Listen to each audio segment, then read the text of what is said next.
Dick Nehemiah Griego is in jail tonight, charged with 5 counts of murder. We now know what he told investigators, but what we don't know is what caused him to snap and kill his own family.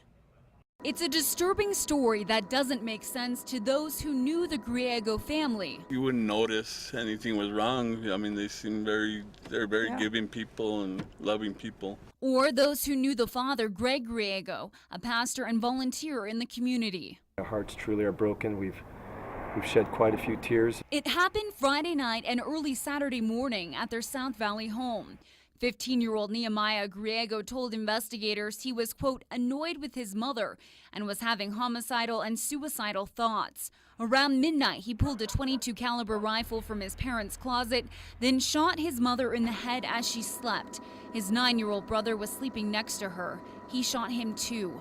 The homeschooled teen then tells investigators he then, quote, lost his sense of conscience and then went across the hall and shot his 2 young sisters who were crying in the head.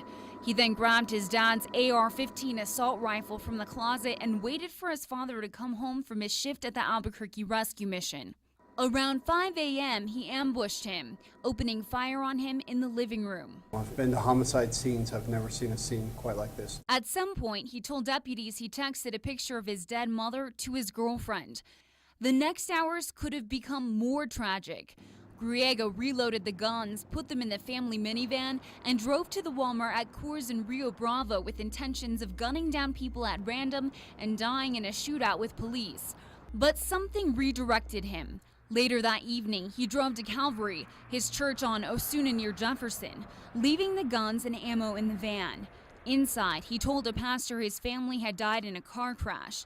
His lie eventually unraveled, leading deputies to his house. There's no other way to say it except that we have a horrific crime scene down there that we're working on. You have to stop and wonder what made him tick, what made him go off the way he did. What do I have to look for in our kids?